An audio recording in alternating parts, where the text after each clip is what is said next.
3, 2, 1. Mesdames et messieurs, fidèles téléspectateurs de la chaîne de référence Antenne A, bonsoir et bienvenue dans cette émission La Diaspora qui reçoit ce soir M. Ivan Payou, conseiller national, syndic engagé et ancien garde-frontière à Sainte-Croix. Homme de terrain, il connaît les réalités locales comme les enjeux nationaux. Alors que les débats sur la durabilité et la croissance démographique s'intensifient en Suisse, notamment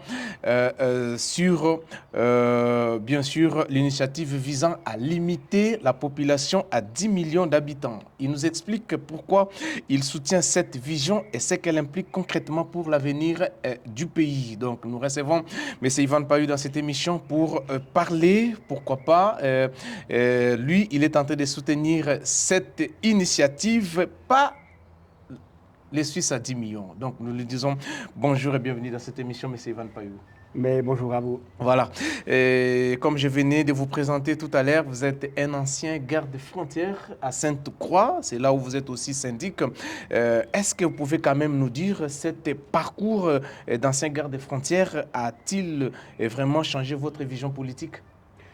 Oui, ça a changé ma vision politique parce que j'ai été garde-frontière à Genève avant l'entrée en vigueur de la libre circulation des personnes. Et puis, j'ai vu les conséquences de l'entrée en vigueur de la libre circulation des personnes. Et les conséquences directes, elles ont été finalement la suppression des contrôles à la frontière. Avant, on avait des frontières gardées quasiment 24 heures sur 24. Tous les postes frontières étaient gardés. Et puis, avec l'entrée en vigueur, on est arrivé à un système open bar. Finalement, Donc, vous appelez ça directement open bar. Open bar, c'est-à-dire l'entrée libre, sortie libre. C'est exactement ça. On est passé de personnel qui était à la frontière, des gardes-frontières, à des postes entièrement ouverts avec des postes qui sont surveillés, enfin des frontières qui sont surveillées sur des centaines de kilomètres où il n'y a plus qu'une à deux patrouilles la nuit par mois. Donc on voit bien que les frontières ne sont plus gardées, avec les conséquences qui sont que les régions frontalières, elles subissent des cambriolages, elles subissent des attaques au bancomat, la criminalité a augmenté fortement en Suisse. Donc on voit que cette ouverture des frontières, elle a des conséquences sur la vie des citoyennes et des citoyens suisses. Et depuis ces temps-là que vous venez d'appeler, qu'il y a maintenant open bar, donc c'est-à-dire il y a beaucoup de conséquences et la Suisse est en train aussi de subir cette conséquence. Mais aujourd'hui, quelle valeur guide votre engagement en tant que conseiller national? Bon, moi je suis profondément attaché à mon pays, à la Suisse, à ses valeurs, à ce qui fait finalement la richesse de notre pays. On a un petit pays, mais on dit aussi petit et joli. Et je pense que je suis attaché à préserver ce qui fait la richesse de cette Suisse. Et je pense que c'est aussi ce que cherchent les Suisses et c'est aussi ce que cherchent les personnes qui viennent s'établir chez nous. Voilà. Qu'est-ce que les gens qui viennent établir en Suisse cherchent en particulier? Ils cherchent une qualité de vie, ils cherchent la sécurité, ils cherchent la tranquillité, ils cherchent la nature aussi. Et ils cherchent un pays qui est encore préservé de peut-être tout ce qui se passe ailleurs en Europe. C'est vrai qu'on voit en France, avec la sécurité, les banlieues, les changements culturels, et les gens sont attachés à ces valeurs qui font la force de la Suisse. Est-ce que votre expérience aujourd'hui comme syndic à Sainte-Croix a-t-elle façonné vos priorités? Bon, moi, il y a un engagement vraiment pour la collectivité publique. Je ne me suis pas, depuis tout jeune, je ne me suis pas dit je vais aller siéger au Conseil national ou je vais être le syndic de ma commune. Je me suis engagé parce que pour servir, et j'aime bien ce terme, servir le peuple. Et c'est le fondement de la démocratie suisse. Mais quand vous dites que vous n'avez jamais eu des ambitions de siéger au niveau cantonal, soit au niveau national, qu'est-ce que cela veut dire? Donc vous serez toujours limité à Sainte-Croix? Non, parce que j'ai gravi tous les échelons. J'ai commencé comme conseiller communal à Sainte-Croix. Oui. Ensuite, j'ai accédé au Grand Conseil vaudois, puis au Conseil national, donc c'est quand même les plus hautes sphères de la Confédération. Et puis, dans ma commune, j'ai été toujours fidèle à l'engagement communal. Et puis, je suis aujourd'hui président et syndic de la ville de Sainte-Croix. Donc, j'ai parcouru les échelons, mais sans me dire, depuis jeune, c'est ça que j'ai envie de faire. C'est des choses dans la vie qui font que des portes qui s'ouvrent. Et puis, il faut servir le citoyen. Aujourd'hui, vous avez quand même un regard et puis vous pouvez nous dire, en tant que conseiller et syndic à Sainte-Croix, vous avez cette expertise-là. Est-ce que vous pensez que les communes suisses ont certains défis qui doivent vraiment relever? Bah oui, aujourd'hui, c'est le thème de cette initiative, c'est cette augmentation rapide de la population. C'est vrai qu'en 12 ans, on a augmenté d'1 million de personnes. Et puis, les communes, elles sont confrontées à devoir assumer cette augmentation de la population. Elles doivent reconstruire des nouvelles écoles, elles doivent reconstruire des places de crèche, on doit reconstruire des nouvelles routes, on doit adapter les constructions ferroviaires parce que les trains sont bondés. Oui. Et puis, la Suisse est confrontée aujourd'hui à une pénurie de logements. Mais quand vous dites que en quelques années seulement, il y a de millions de personnes qui ont augmenté, selon vous, qu'est-ce que cette augmentation s'est dit à quoi? Il y a beaucoup d'accouchements, il y a, je ne sais pas, ça vient d'où? C'est clair, hein, c'était démontré. L'augmentation de la population suisse est due à l'immigration. C'est entre 80 et 100 000 personnes de plus par année en Suisse, avec même un pic en 2023 à 143 000. Ça correspond à la ville de Lausanne. Aujourd'hui, on fait cette interview à Lausanne. C'est chaque année la ville de Lausanne en plus dans un petit pays. Et ça met la Suisse, ça confronte la Suisse finalement à des défis. Donc, cette immigration, c'est une immigration de personnes qui viennent surtout des demandeurs d'asile ou comment vous scindez ça quand vous parlez de l'immigration? C'est l'immigration en toute globalité ou bien c'est juste une immigration de frontaliers et tout ça? Comment vous définissez? Alors, de l'immigration qu'on a, il y a un mixte. Il y a environ 30 000 demandeurs d'asile. Alors, ça peut être 40 000, hein, mais on va dire 30 000 demandeurs d'asile. Et puis, 70 000 immigrés, je dirais, européens et extra-européens. Mais c'est vrai que seulement 5 immigrés sur 10 ont un emploi. Et seulement 1 a un emploi dans un secteur recherché. Ça veut dire que les personnes qu'on accueille, c'est pas tous des travailleurs. Il y a le regroupement familial, il y a l'asile, et tout ça, ça charge le système, je dirais, surtout social. La Suisse fait partie aussi l'un des pays signataires des accords internationaux, je peux dire les droits de l'homme et tout ça, et c'est aussi un pays neutre. Devant sa neutralité et les accords que la Suisse a pu signer avec les Nations Unies et tout ça. Qu'est-ce que vous pensez aujourd'hui si seulement si cette initiative passée, est-ce que la Suisse va rectifier et fera plus partie de ces accords comme on a vu les cas avec Donald Trump aux États-Unis d'Amérique ou bien comment ça va se passer? Ça sont des questions que les téléspectateurs se posent, beaucoup de gens qui vivent en Suisse aussi se posent. Tout à fait. Donc, la Suisse est dépositaire des droits de l'homme, a toujours été un pays humanitaire. On a toujours tendu la main aux pays qui avaient besoin. On a toujours accueilli les réfugiés. On va continuer à le faire. Mais aujourd'hui, ce que demande cette initiative, c'est de réguler. Parce qu'entre 100 000 nouvelles arrivées et les 40 000 que permet l'initiative, et il faut quand même le rappeler, les 40 000 que permet l'initiative, c'est déjà plus que les 30 000 avant l'entrée en vigueur de l'accord sur la libre circulation des personnes. Donc, on a besoin d'immigration en Suisse pour le travail, pour aussi payer l'ABS. Mais il y a le trop et le trop peu. Si je comprends bien, il faudra une immigration choisie, c'est ça? C'est ça. Mais c'est fait, c'est déjà quelque chose qui s'est fait en Suisse. Non, justement pas. et vous avez raison de dire, il faut la qualité et non la quantité. Et aujourd'hui, on le voit, seulement 5 immigrants sur 10 ont un emploi.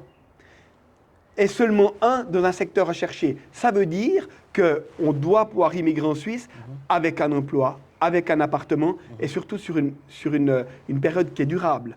Pas venir en Suisse, travailler 2 ans et pouvoir bénéficier, je dirais, des prestations sociales sur le reste de sa vie. C'est pour ça qu'il faut une qualité et je pense que les personnes qui viennent en Suisse, c'est ce qu'elles recherchent aussi. Bon, en tant que journaliste, on a pu, quand on a annoncé qu'on devrait vous recevoir dans cette émission, on a rencontré pas mal des réfugiés établis en Suisse, le demandeur d'asile, qui nous ont dit que ça serait une occasion, comme vous recevez quand même une autorité, parmi lesquelles qui soutiennent cette initiative, non à 10 millions d'habitants la Suisse. Ils disent que la majorité quasiment des personnes que nous avions rencontrées, qui nous ont dit que ils ne veulent pas rester le plus longtemps possible à l'aide sociale, mais sauf que sur le marché d'emploi, ils n'arrivent pas à trouver aussi du boulot. Donc, il y en a qu'on a rencontrés, qui sont restés anonymes, qui disent on a fait des formations, nous sommes intégrés, mais il y a quand même l'handicap qui est là. Partout nous postulons, personne ne nous prend parce qu'il y a des chefs des ressources humaines, le directeur qui occupe certaines entreprises, qui favorise une certaine catégorie de personnes. Je ne sais pas si vous connaissez ça, c'est une enquête que nous avions aussi faite. Et est-ce que vous avez déjà entendu cela ou bien c'est quelque chose que je vous apprends aujourd'hui? Non, je partage entièrement le constat de ces personnes, de ces requérants d'asile, mais je leur dirais qu'ils ne sont pas seuls. Aujourd'hui, les personnes de plus de 50 ans trouvent difficilement un emploi à plus de 50 ans. Et il y a eu même une nouvelle étude qui dit qu'à partir de 45 ans, on a de la peine à trouver un nouvel emploi. On voit qu'aujourd'hui, les jeunes, il y a plus de 50% d'augmentation de jeunes à l'aide sociale. Ça veut dire que même les jeunes, ils ont de la peine à trouver des emplois. Donc on voit que le marché de l'emploi en Suisse, il commence à se tendre. Et c'est aussi dû à des personnes qui arrivent chaque année en plus en Suisse, et les personnes qui sont déjà établies là, elles ont de la peine à trouver un emploi. C'est pour ça qu'il faut réguler l'immigration qui vient de l'Europe et de l'extra-Europe. D'accord. Nous parlons maintenant de l'initiative, mais pourquoi vous soutenez cette initiative qui vise à limiter la Suisse à 10 millions d'habitants? Parce que vous êtes... pourquoi vous le soutenez? On veut quand même savoir les pourquoi, les comment. Ouais, cette initiative, on l'appelle l'initiative sur la durabilité. La durabilité, oui. On dit aussi préservons ce que nous aimons. Préservons la Suisse que nous aimons, cette Suisse où il fait bon vivre.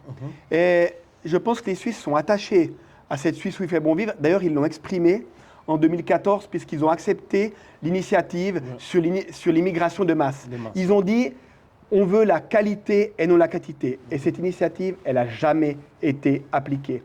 Et on voit que depuis, en 12 ans, il y a toujours une pénurie de main-d'œuvre. Par contre, on a 1 million de plus d'habitants. Et les conséquences, c'est qu'il y a des pénuries de logements, il y a des augmentations de loyers, il y a des transports publics qui sont bondés, des routes qui sont saturées, une augmentation de la criminalité. Et surtout pas oublier, c'est que chaque seconde, il y a 1 mètre carré de surface verte qui disparaît et tous les 2 jours, une exploitation agricole disparaît sous le béton. Donc je pense qu'il faut préserver ce qui fait l'attractivité de la Suisse, ce qui fait la beauté de notre pays. Donc c'est préservons la Suisse. Selon vous, quel est le risque d'une croissance démographique non maîtrisée? C'est exactement la situation qu'on vit aujourd'hui, avec toutes les conséquences négatives que je viens d'évoquer. Et je pense qu'il faut en revenir à la période avant notre de la Suisse de Schengen, où on pouvait contrôler par des quotas et puis réguler en fonction du marché immobilier et en fonction du marché de l'emploi. Donc, c'est-à-dire le pays Schengen, si par exemple la Suisse a autant de migrés, ils doivent se partager, c'est ça? C'est ce que vous voulez dire? Quand vous parlez des quotas. Donc des quotas, c'est comme comme on avait avant l'entrée en vigueur de Schengen. Il fallait un permis de travail, il fallait un appartement, il fallait un permis de travail aussi lié dans un emploi, dans une filière où il y avait un besoin. Donc, c'est vraiment un tout. Voilà, cette initiative est parfois critiquée et comme étant trop restrictive. Que répondez-vous? Parce qu'il y a certaines qui disent que ça ne peut pas passer. Mais qu'est-ce que vous pouvez dire par rapport à ceux qui disent ça? Non, moi je pense qu'on n'invente pas un nouveau système. On en revient juste à ce qui a fait la force de la Suisse avant l'entrée en vigueur de cet accord. Et puis qu'avec 40 000 nouvelles personnes qui pourront arriver en Suisse, eh ben on pourra toujours combler le besoin en main-d'œuvre. Par contre, on va freiner la pression sur l'immobilier et on va aussi freiner l'augmentation des loyers. Donc ce sera bénéfique pour la qualité de vie en Suisse. Et pour ceux qui vivent déjà en Suisse. Tout à fait. Cette initiative est-elle réaliste dans un monde globalisé, selon vous? Ben, on voit que tous les pays en Europe se posent la même question. Sauf que la Suisse... Parce qu'il y a d'autres qui m'ont dit, mais comment les gens peuvent-ils penser à limiter la population de 10 millions? Qu'est-ce qu'ils doivent faire? Ils vont, comment dirais-je, castrer les hommes. Qu'est-ce qu'ils vont faire? Ils vont donner le médicament pour que les gens ne mettent plus au monde. Donc ça, ce sont des questions. Les gens se posent des questions comme ça. Mais aujourd'hui, nous sommes en face quand même de M. Ifan Payou. Donc, parmi les gens qui soutiennent cette initiative, il est mieux placé à nous expliquer comment ça va se faire. Parce que c'est une dinguerie, comme on dit en français. Hein. Alors, il y a deux phases dans la mise en œuvre de l'initiative. La première phase, elle concerne uniquement l'asile. Ça veut dire qu'à partir de 9,5 millions d'habitants, le Conseil doit prendre des mesures pour limiter l'entrée des requérants d'asile. Déjà par le biais peut-être du regroupement familial.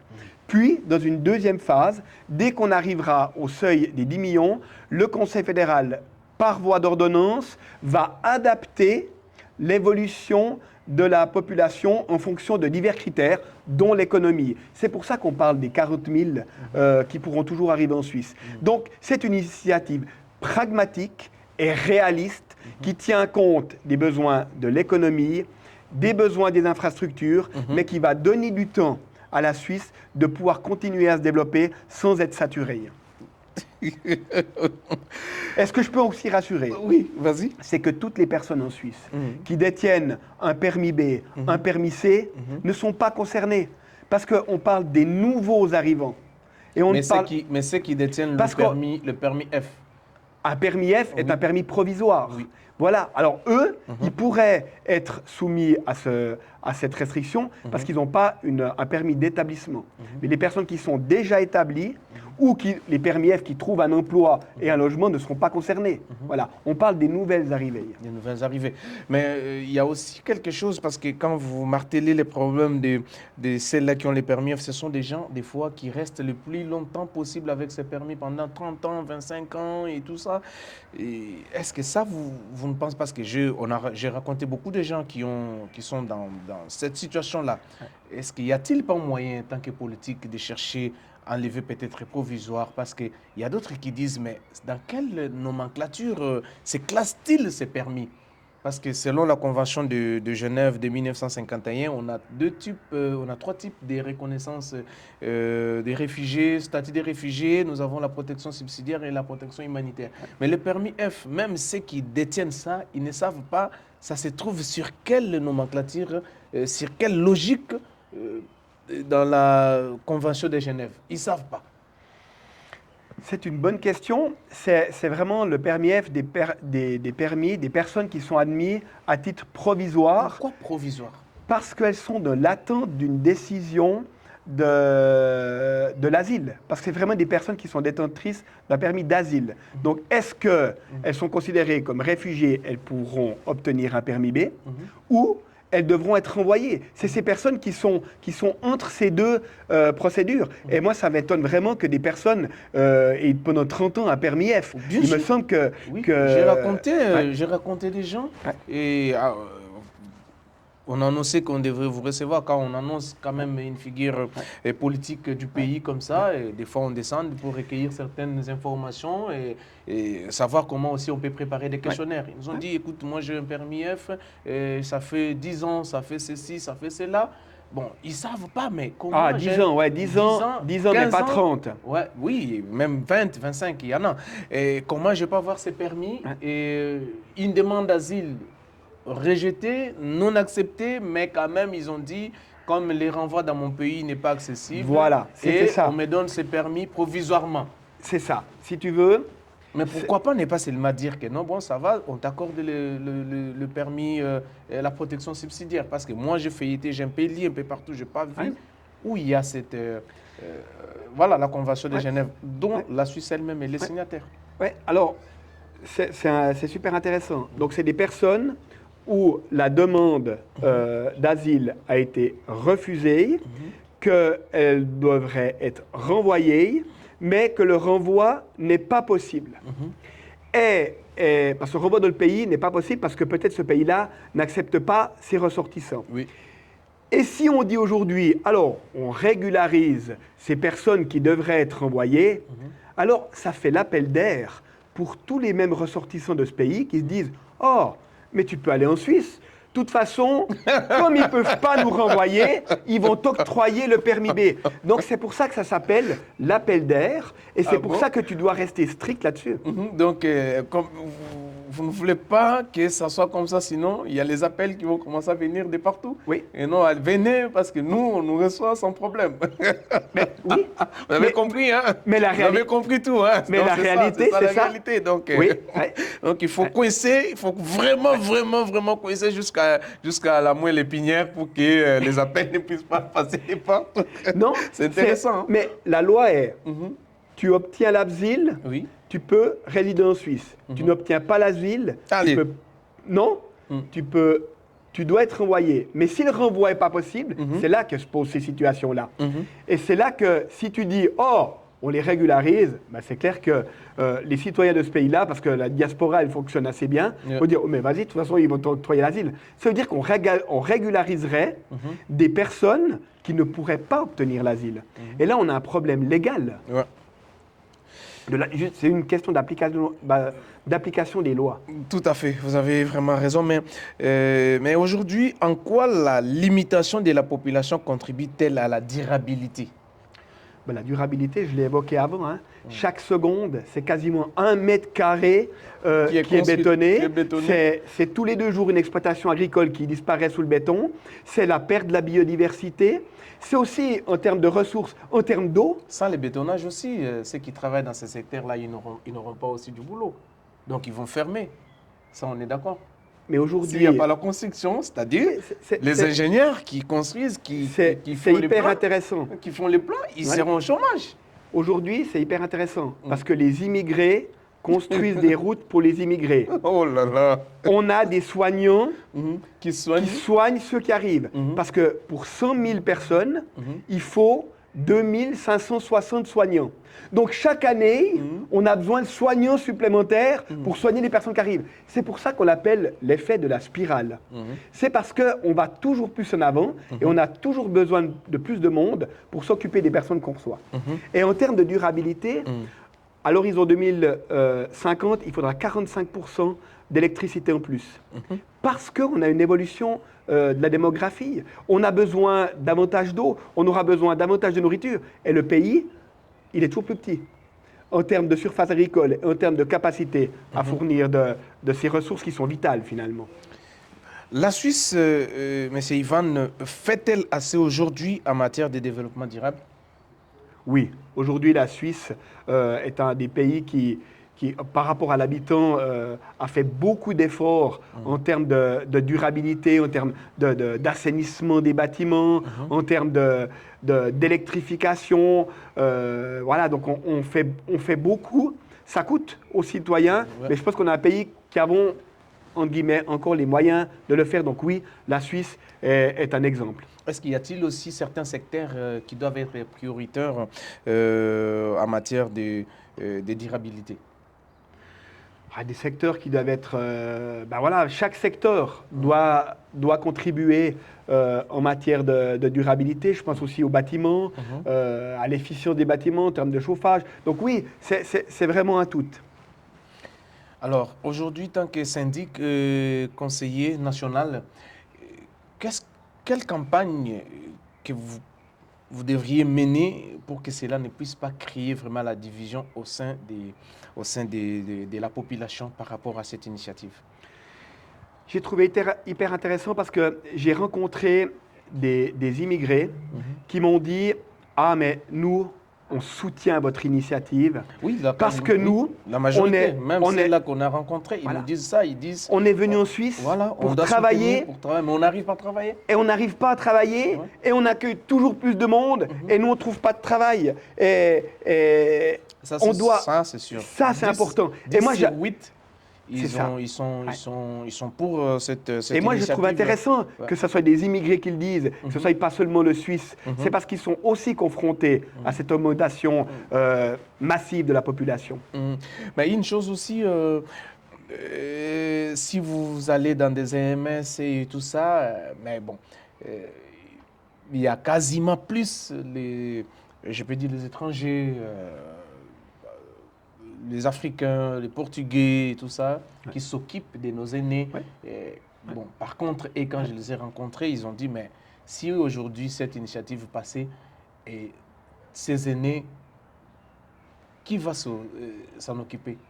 Ça aussi, c'est aussi quelque chose, je ne sais pas si vous êtes en train de penser par rapport à ça. Est-ce que l'initiative pourra, parce que l'initiative va mettre fin peut-être à tous ceux-là qui viennent travailler ici en Suisse, les étrangers, comment on les appelle, les frontaliers et tout ça, mais ça sera un arrêt total. Non, justement. Parce que quasiment dans des EMS, ce sont eux qui viennent travailler ici. Justement, ce n'est pas un arrêt total, puisqu'on permet 40 000 nouvelles entrées par année. Et ces 40 000... seront focalisés, formés. Oui, justement, on va accueillir uniquement des personnes formées et par secteur. Par secteur. Ou soit et on ne va pas accueillir, parce que les 40 000, pour se faire soigner, on aura besoin de peut-être plus que 1000 soignants et plus de 1500. Donc les personnes qui sont actives dans les soins, sont réservées dans les soins, au lieu qu'elles soignent des personnes, à Lausanne, elles pourront soigner des personnes dans les EMS. C'est pour ça qu'il faut vraiment accueillir des personnes ciblées par secteur en fonction des besoins de l'économie. Mais pourquoi pas aussi peut-être ceux qui sont ici de l'asile, les orienter par secteur aussi, ceux qui sont par exemple, ceux qui sont acceptés par la Confédération, par l'ESM, ceux qui vivent avec des permis F par exemple. Les orienter dans des secteurs comme ça, et ça pourra quand même combler. Voilà, ça mais ça, entièrement d'accord. C'est une idée, hein? Mais ça, on essaye tous les jours de notre activité, de favoriser l'emploi des personnes qui sont en Suisse. Et ça c'est extrêmement intéressant ce que vous dites. On doit trouver un emploi pour les personnes qui sont là. Mais ces personnes-là, elles sont menacées par les personnes qui arrivent. Voyez. Certaines craignent un manque de main-d'œuvre. Si cette initiative passait, comment vous répondez par rapport à ça? Jusqu'en 12 ans, la pénurie de main-d'œuvre s'est aggravée. Pourtant, on a accueilli 1 million de personnes en plus. Donc, on voit bien que ce n'est pas en augmentant l'immigration qu'on résout le problème de main-d'œuvre. Voilà, comprenez, nous sommes en face d'un politicien. Oh là là là là là là. Mais vous ne voyez pas que cette initiative aura de l'impact sur les entreprises suisses? Non, parce qu'il ne faut pas confondre le chiffre d'affaires et puis le bénéfice. Je pense que, oui, il faut augmenter notre croissance économique, mais pas non plus au détriment de la population.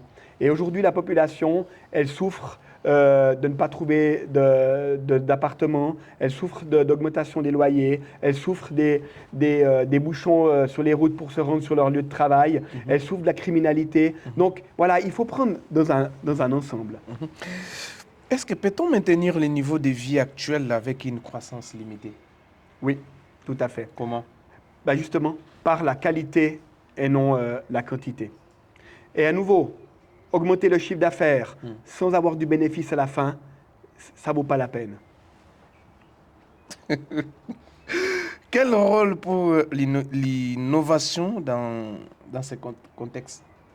L'innovation, elle n'est pas touchée parce que, de nouveau, les chercheurs pourront toujours continuer à venir en Suisse. Ils sont pas limités en termes de recherche. Les frontaliers non plus, d'ailleurs, sont pas touchés par cette initiative. Donc, voilà, on voit bien que non, aucun impact sur l'économie, aucun impact sur la recherche et l'innovation. Est-ce que la solidarité entre générations sera-t-elle garantie si cette initiative passait? Bien sûr, bien sûr. Pourquoi il y aurait une différence?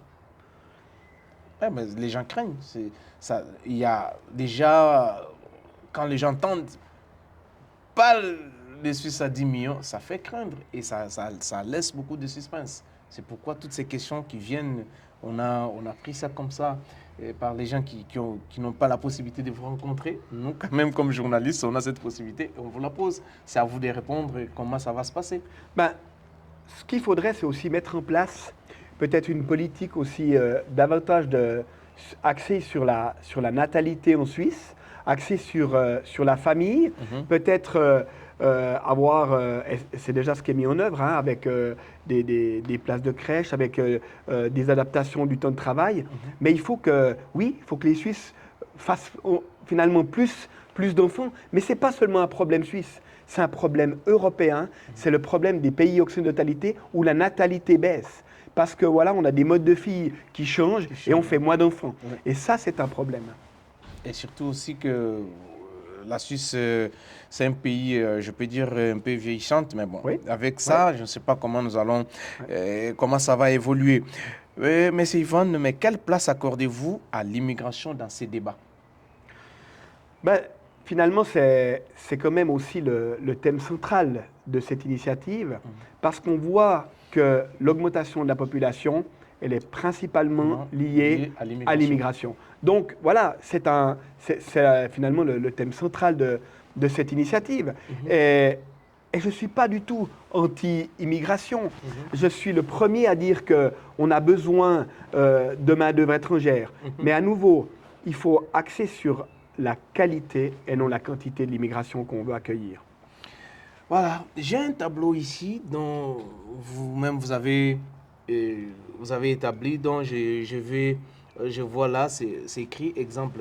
Vous avez donné des exemples tangibles, parce que étant donné que vous avez travaillé comme garde frontière, vous dites ici frais de police 2000 francs, frais de médecine légale 5 000, frais judiciaires 12 000, frais de tribunaux 25 000, frais de traduction 3 000, frais de défense 30 000, expertise psychiatrique 10 000. Pourquoi ces tableaux? Qu'est-ce que ça veut dire? Ben voilà, c'est des exemples concrets des frais liés à des coups et blessures et menaces. Arme blanche par un demandeur d'asile sur une personne. Et ça, c'est des frais que les Suisses doivent payer via leurs impôts. Et c'est vrai qu'aujourd'hui, c'est plus de 70% des personnes de les prisons ne sont pas de nationalité suisse. Il n'y a que seulement 30% de Suisses de les prisons. Donc, le Grand Conseil vaudois a voté ce mardi un budget de 40 millions pour créer des cellules provisoires d'urgence. Parce que les prisons sont saturées. Ils sont saturés, et débordés, avec du monde. Et voilà. Et ça, c'est des conséquences aussi directes des personnes qu'on accueille. C'est pour ça que je vous dis, il faut accueillir la qualité et non la quantité. On ne veut pas accueillir non plus des criminels. Et finalement, on voit que la proportion de délits est nettement plus élevée dans les personnes qui viennent de l'asile que les personnes qui sont que les Suisses. Voilà. Et ça, c'est des chiffres. Et on doit en tenir compte. Et la population suisse, je pense qu'elle est préoccupée. par cette situation. Parce qu'elle se dit, on accueille des personnes pour l'asile, en tant que réfugiés, on est d'accord de le faire, et finalement, ces personnes-là, elles commettent des attaques à l'arme blanche. Alors, elles se disent non, mais alors... Les personnes que nous avions accueillies qui nous font du mal. Et voilà, alors, ça c'est... C'est compréhensible. Oui, tout à fait, mais j'aimerais quand même comprendre, est-ce que vous avez quand même une estimation de ces demandeurs d'asile, de quel pays, ils viennent de quel pays, ce sont des ressortissants de quel pays, au lieu de marginaliser tout le monde. Et ça fait maintenant, ça fait très mal à d'autres personnes. Ouais. Il y a d'autres pays qui se disent, mais non, mais nous, on ne fait pas ces délits. Nous, on ne traîne pas la gare pour vendre de la drogue, parce qu'il suffisait d'être toujours, je peux dire, africain. Vous êtes à la gare, vous traînez, c'est la police qui vient dessus pour te contrôler, et pourtant, tu ne le fais pas. Alors, est-ce que, là, je vous pose la question en tant que garde des frontières, ancien garde des frontières, est-ce que vous avez quand même l'estimation de savoir quel est exactement ces pays-là qui font, parce qu'il y a toujours, les sondages là, donc est-ce que vous pouvez avoir quand même en tête les pays qui font ces pratiques à l'encontre des Suisses, issus de l'immigration? Oui. J'ai pas la statistique par pays en fonction des crimes et délits. Oui. Par contre, c'est vrai qu'en termes d'asile, on doit avoir les Afghans, ensuite on a les Érythréens, les Syriens, les Somaliens, les Algériens. Donc voilà, ça c'est la proportion des requérants d'asile qu'on accueille. Mais en termes de délit, je ne pourrais pas dire si les Algériens sont en haut du tableau en termes de criminalité. Ça, je ne peux pas vous sortir ce chiffre comme ça parce que je l'ai pas sous les yeux. Mais voilà, on voit qu'on accueille des personnes, et vous l'avez très bien relevé avant, on fait l'effort d'accueillir des personnes de notre pays pour les protéger. Oui. Parce que recevoir l'asile, c'est protéger des personnes. Des personnes et finalement, qui ont des problèmes, des personnes et finalement, qui sont dans leur pays. Oui. une minorité commet des crimes et délits et finalement affaiblit le château et la crédibilité des Suisses à accueillir des personnes pour les protéger. Voilà. Mais comment éviter les amalgames ou tensions sociales autour de cette question? C'est une très bonne question. Je pense que les personnes qui viennent en Suisse doivent se dire, je viens dans ce pays, je bénéficie de la protection de la Suisse, j'essaie de montrer l'exemple que je suis prêt à remercier le Suisse de m'accueillir, et que je suis prêt à m'intégrer et puis à adopter finalement aussi une partie de sa culture et de ses valeurs d'accueil et de respect aussi. Mais selon vous, le respect, cette reconnaissance, elle doit se faire comment? Par exemple, donc on parle d'une manière un peu aléatoire comme ça. Ça doit être comment? C'est simplement au quotidien. Par son comportement, de respecter les lois, les règles. Respecter les règles, respecter la coutume, ne pas abuser du système social. Donc voilà, juste respecter les règles d'un pays qui nous accueille. Quand vous parlez de ne pas abuser du système social, c'est-à-dire ne pas rester le plus longtemps dans ce système ou bien prendre de l'argent du social, faire n'importe quoi, bien, veuillez quand même donner plus de détails, plus d'explications. Bien sûr. Alors, 80% des requérants d'asile bénéficient de l'aide sociale. De l'aide sociale. Oui.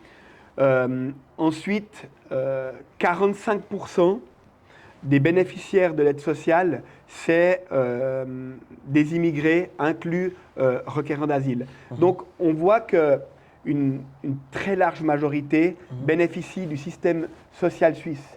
Mais ça rejoint un petit peu avant votre question que oui, il faudrait qu'ils puissent travailler. Mais oui, j'espère aussi qu'une partie veulent travailler. Et ceux-là, on doit leur laisser leur chance. Mais aujourd'hui, ils ne peuvent pas avoir leur chance parce qu'il y a aussi une pression migratoire qui vient de l'extérieur. Et c'est aussi pour eux qu'on se bat avec cette initiative. Ah ben, il y a Lynn, il y a Lynn que j'ai rencontrée qui m'a dit, mais écoutez, moi j'ai fini ma formation, je suis aide-soignante, Ouais. mais si vous pouvez poser cette question, bon, c'est pas une question, c'est juste Ouais. une petite recommandation. Elle dit, mais Elle ne trouve pas de travail. je ne trouve pas du travail, Mais on a payé pour moi, mais partout je postule, étant donné qu'il y a toujours euh, quasiment les gens qui chapeautent la base. Bon, c'est pas faire l'amalgame, mais d'autres, je ne suis pas là pour... mais je suis en train de relayer les effets. Et elle dit, mais écoute, je trouve des chefs qui sont des Portugais, des Français et tout ça, mais c'est difficile pour moi. Mais je suis aide-soignante. La Suisse a payé des frais pour moi. Et ça me saoule et je commence à être dépressive par rapport à cette situation. Mais moi, j'adore cet exemple-là, parce que finalement, ça démontre qu'on a des personnes en Suisse qui sont formées, et puis elles ne trouvent pas de travail, et on nous dit, nos opposants nous disent, il faut accueillir davantage de personnes, parce que sinon on ne va plus pouvoir soigner nos gens. Donc on voit bien que c'est un problème interne qui est menacé par les personnes qui viennent de l'externe. Et ça touche directement les personnes qui ont un permis B et qui ont un permis C, et les Suisses qui ne trouvent pas de travail. Mais elle a un permis F. Hein. Ouais. Peut-être elle n'est pas Alors, engagée à cause de ça, peut-être. Voilà. On ne sait pas. Peut-être, alors c'est peut-être possible. Mais ce qui est étonnant, c'est que si elle a une formation, je ne comprends pas. Je ne comprends pas pourquoi une personne comme ça, on n'engage pas. Voilà, nous continuons avec vous. Mais la Suisse peut-elle rester ouverte tout en fixant des limites malgré cette initiative, mais elle va toujours rester quand même ouverte en mettant des limites? Ou bien derrière cette initiative se cache encore d'autres choses parce que la politique, ce qui s'est dit tout haut, ce n'est pas ce qui s'est fait tout bas. Ouais. Peut-être qu'il y a derrière cette initiative, il y aura des choses encore qui vont venir bloquer et tout ça. Ça donne, voilà, ça donne la crainte en fait. La Suisse est ouverte. Je suis ouvert. Je suis syndic d'une commune transfrontalière. Je suis coprésident du marché transfrontalier. Donc on collabore avec la commune des Fours qui est en France. Donc voilà, j'adore collaborer, que ce soit avec des Italiens, avec des Français, avec des Allemands. Je pense qu'on a toujours eu cet esprit, étant situé au centre de l'Europe, de collaborer avec nos voisins. Ce n'est pas un esprit de fermeture, mais c'est d'assumer aussi les votations populaires, parce que les Suisses ont accepté en 2014 une initiative qui voulait réguler l'immigration. Et aujourd'hui, cette initiative, elle n'a jamais été appliquée. Et là aussi, on doit aussi écouter notre peuple. Et cette initiative-là, elle veut juste rappeler au Conseil fédéral que les gens, ils ont voté et que maintenant, il faut aussi appliquer les lois. Il faut appliquer les lois. Alors, quel message adressez-vous aux jeunes générations sur ce sujet? Les jeunes... des fois qui ne comprennent pas, parce que la politique, ce n'est pas tout le monde qui s'occupe de ça. Est-ce que vous avez un message particulier à adresser à toute cette jeunesse suisse qui vont vous suivre sur nos canaux, je peux dire sur Canal+, sur Antenne A, sur des réseaux sociaux, ils vont vous suivre. Qu'est-ce que vous pouvez leur dire par rapport à ce sujet? Que les jeunes en Suisse, ils ont une chance incroyable. Ils sont dans le pays de la démocratie directe. Ils peuvent lancer des pétitions au niveau communal, au niveau cantonal, au niveau fédéral. Ils peuvent lancer des initiatives à tous les niveaux, de communal, cantonal et fédéral. Ils peuvent proposer une idée. Ils récoltent 100 000 signatures et on soumet leur idée au peuple. Il n'y a pas beaucoup de pays où le peuple peut s'exprimer, peut proposer des idées. Et ça, ils peuvent l'utiliser. Et surtout, ils peuvent s'engager en politique, de n'importe quel parti. Mais ils peuvent s'engager en politique pour essayer de faire passer leur voix, leurs idées. Cette initiative change-t-elle la place de la Suisse en Europe? Non. Non. Donc, la Suisse va toujours rester... On est toujours un partenaire pour l'Europe. La Suisse a besoin de l'Europe, mais l'Europe a besoin de la Suisse. Voilà. Vice-versa. On est vice-versa sur tous les accords. Il faut rappeler que les accords, ils ont été faits au début sur des bilatérales, mais surtout entre deux pays. Et la France a besoin de la Suisse. On le voit, le canton de Vaud, enfin la Suisse romande, La parce que le Suisse canton de Vaud, romande, ouais, ouais. il y a 410 000 frontaliers. Frontalier. Donc la France bénéficie de cette place de travail pour leurs ressortissants. On est au centre de l'Europe au niveau des transports. Donc c'est du gagnant-gagnant pour tout le monde. À quoi ressemblerait la Suisse idéale selon vous dans 20 ans? C'est une Suisse où la qualité de vie sera toujours la même aujourd'hui. Une Suisse où il fait bon vivre, où les gens surtout se sentent fiers d'être Suisses, et puis que, ils soient, si possible, pas trop pris dans les bouchons, et puis qu'ils se trouvent à se loger, et puis surtout qu'ils aient un pouvoir d'achat qui leur permette de bien vivre. Vous êtes prêt aujourd'hui à faire n'importe quel compromis pour faire accepter ces projets? Non, il y a en tant que pas... politique. Bon, après, ce qu'il faut se dire, c'est qu'une initiative, elle est transmise au Parlement, et puis le Parlement, il doit encore le mettre en œuvre. Et puis ensuite, il y a le Conseil fédéral, par voie d'ordonnance, qui doit le mettre en œuvre. Donc, il y a encore du chemin. Et voilà, on voit que l'initiative de 2014, elle est acceptée, elle n'a jamais été mise en œuvre. Et donc... Elle est bloquée quelque part? Parce qu'il n'y a aucun autre parti à part l'UDC qui a l'envie de mettre ça en œuvre. Et c'est triste parce que d'un côté, la gauche se bat en disant non, alors nous, l'immigration, c'est open bar, tout le monde doit pouvoir venir chez nous. J'adore c'est comme ça. Oui, j'adore c'est comme ça. Open bar. Open bar, venez chez nous, c'est tout le monde est beau, tout le monde est gentil, c'est comme ça. Et la droite libérale dit nous, il nous faut de la main-d'œuvre bon marché, le maximum de main-d'œuvre, qu'il y ait des gens au chômage, je m'en fous, mais pourvu que j'ai de la main-d'œuvre, tu vois. Et puis nous, je ne vais pas chercher. Non. Elles sont là en attente. Plus il y a de main-d'œuvre, plus les prix sont bas. Moins il y a de main-d'œuvre, plus ils doivent payer les hauts salaires. Et l'économie, c'est pour ça que l'économie aujourd'hui se bat contre cette initiative. C'est pour maintenir une pression aussi sur les salaires. Mais moi, je ne me bats pas pour ça. Moi, je me bats pour les Suisses et puis pour la qualité de vie dans ce pays. Voilà. Nous sommes arrivés à la fin de notre émission, M. Ivan Payou. Merci d'être passé dans cette émission. Un dernier message pour aujourd'hui, pour tous ceux qui vont te suivre, bien évidemment, sur la chaîne de référence Antenne A et sur Canal+, et sur tous les réseaux sociaux, bien sûr. Le dernier message, qu'est-ce que vous pouvez dire par rapport à cette initiative?